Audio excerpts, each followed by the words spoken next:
Imagine this. You're a few weeks away from closing on your dream home. You've already removed the subjects. You're 100% committed to this purchase. You're all in. And then suddenly you find out right when you're approaching the closing date that the financing that everybody has been telling you about for months that would probably be fine isn't fine. Now your deposit could be at risk. You could potentially be sued, and you're scrambling to find a mortgage for a home that you're already legally committed to buying, but you could end up losing it if you don't find a solution for the financing. And you're being left out on your own to do this after you've hired professionals. But here's the part that frustrated me the most about this situation. None of this came out of nowhere. They had more than 3 months to figure it out, and nobody did. This client was recently referred to me when everything was already starting to unravel. And with her permission, I'm sharing this story because I keep hearing different versions of this type of story happening more and more frequently of late. Look, I get it. Mistakes happen. There are complicated mortgage files and they happen and there's wrinkles. Sometimes lenders end up changing their policies. Sometimes properties have issues that nobody anticipated and they find out when they do a bit more digging. Not every mortgage gets approved exactly the way that you expect and exactly the way that it was originally drawn up. I understand all of that. But there is absolutely no reason something like this should be getting discovered a few weeks before closing when everybody had months to look at everything and figure things out. And stick around, because after I tell you what happened, I want to give you 3 things that I think every buyer should be asking before they remove subjects, especially if they already own another property. So here's what happened. These clients, they already owned a home. They had recently had their second baby and they wanted to upsize into something that made a bit more sense for their growing family. The ideal scenario was pretty straightforward. Sell their existing home first, then buy the next one. But while they were getting their home ready for sale, they found a house that they really wanted. It was their dream home. And this is where everything started.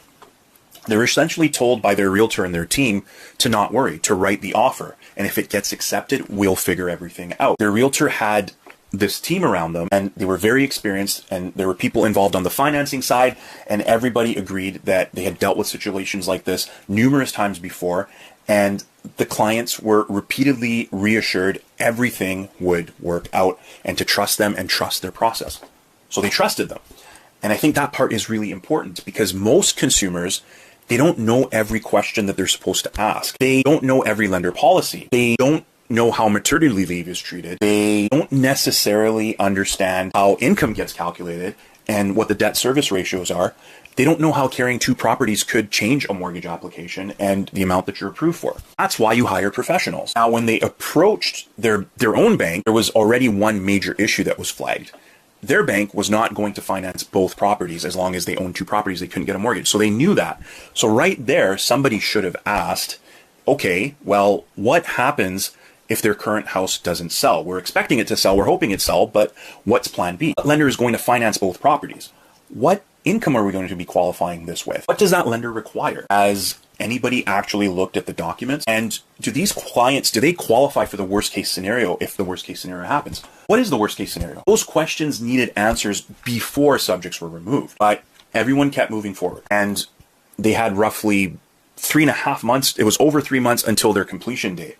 But the weeks started to go by. Clients kept checking in. They kept trying to look for status updates. And one of the things that started to feel really strange for them was that nobody seemed to be asking for very much.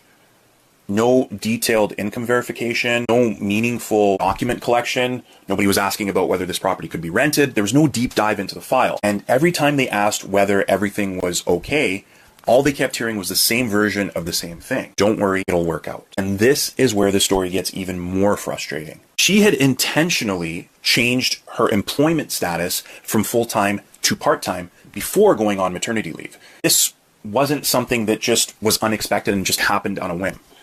She had just had their second child, and this was a conscious decision they were making. She didn't want to immediately return back to work full-time. She wanted to spend more time with her kids. And everyone involved knew about this. The realtor knew, their bank was aware of this. The broker who was looking at backup financing options as part of the team was aware of this as well, but nobody flagged this as a serious financing problem. Now, if you look at their bank, the income wouldn't have been a problem because they were expecting this property to be sold. But nobody really viewed this as an issue until it was getting dangerously close to their closing date for their purchase. And this is just the part that I can't get past because, remember, they had months. This wasn't somebody suddenly losing their job. This wasn't a lender changing a policy 2 days before closing. This wasn't some debt that the client forgot to disclose or was unexpectedly discovered at the last minute. This information was there and nobody did the work early enough. And by the time this family was referred to me, the conversation was no longer, okay, what's the best mortgage strategy for them? It had become, how do we save this transaction? Those are two very different conversations. Now we're trying to figure out how they're going to carry two properties. We're trying to find a lender that will accept the income. We're dealing with someone who's currently on maternity leave. We're dealing with the fact that she intentionally reduced her hours before going on leave. And we're trying to solve all of this against a closing deadline, which is about 2 weeks away now at this point. That's not where you want to be. Now, fortunately, we found a way through all of this. The employer agreed to bring her back at the full-time rate, and then we found a lender willing to consider that income on an exception basis, even though she's technically still on maternity leave and isn't scheduled to return to work until mid-September. It took exceptions, it took back and forth, it took people being willing to actually look at the entire situation rather than just checking a box, and ultimately we got it done. But when I hear this story, I don't think, great, we saved this file. I think, why did this family ever have to go through all of this in the first place? Because now she has to go back to work full time, and that wasn't her plan. She intentionally chose part-time because she wanted more time with her children. And now a decision about her family and career has effectively been forced to be changed upon them because the financing wasn't properly dealt with months earlier. That's a consequence for this family and a price that they have to pay. And there's something bigger here that I want to talk about because I keep seeing different versions of this story, and I don't think everybody involved in situations like this is malicious. I don't think people wake up wanting to put a family's deposit at risk. I don't think this is about making individual realtors or mortgage professionals into villains. But I do think something is happening across our industry. Somewhere along the way, you've done this before. It should be fine. Don't worry about it. We'll figure it out. I've started replacing actually doing the work up front. Looking at the documents, understanding the income, stress testing the worst case scenario, asking what happens if the existing property doesn't sell, finding the backup lender before you need the backup lender, understanding what could go wrong before the client is legally committed. That's the job. Going the extra mile shouldn't mean running around 2 weeks before closing trying to save something.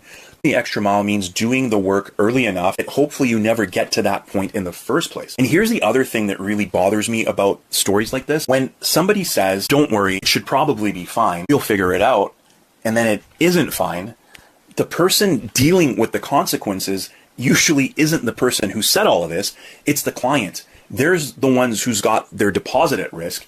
They're the ones who may not be able to complete. They're the ones who could potentially face legal consequences. They're the ones losing sleep, and they're the ones who may have to completely change their financial or family plans to make the deal work, or they might lose this home.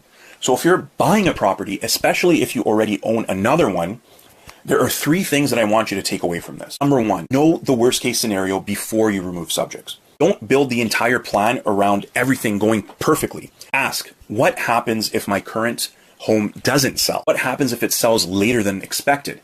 Can I actually carry both properties? Has somebody verified that with a lender? Because we'll figure it out is not a financing strategy. Number 2, somebody needs to actually review your documents. If you're getting close to making an unconditional commitment on a property and nobody has properly reviewed your income documents, employment situation, down payment, debts, and the property involved, that should concern you. Pre-approval based on a conversation or a few numbers entered into a system is not the same thing as someone actually reviewing your situation and determining whether the transaction works. Also, even in this situation, if somebody does collect paperwork and you don't receive any confirmation in writing that a lender has reviewed and approved anything, that should be a red flag as well. And number 3, ask what plan B is. I ask this constantly. If plan A doesn't work, what do we do? And if that doesn't work, what's plan C? You might never need those backup plans. Hopefully you don't, but I would much rather know what they are 3 months before closing or before you remove subjects to make sure that you're okay with them than to invent them 3 weeks before closing. And actually, I know that's a lot to remember. So I took these questions along with a few other questions I think you should be asking before you remove subjects, and I put them into a simple one-page checklist. If you want a copy, just comment checklist below in this video in the comments, and I'll reply and make sure you get a copy. Save it on your phone. Send this to someone who's buying right now. Bring it with you when you're talking to your realtor or mortgage professional, because these are conversations you want to have before there's a problem, not 3 weeks before closing, after you've removed subjects and after you've gone firm. And that's really the reason I'm sharing this story. I'm not trying to scare you away from buying a home. I'm not trying to do anything like that. And I'm not sharing it because I want to attack the individuals that were involved. I'm sharing it because this type of stuff should not happen. When somebody is making one of the biggest financial decisions of their life, it should probably be fine, is simply not good enough. You deserve to understand the risks. You deserve to know what the backup plan is, and you deserve to have people around you who are thinking about these things before they become emergencies. I'm going to keep making these videos and sharing stories like this because people need to know that this stuff can happen. If you know someone who could benefit from hearing this, please share it. The more people understand what can go wrong, the better chance that we have of stopping this kind of thing from happening. Thanks for watching.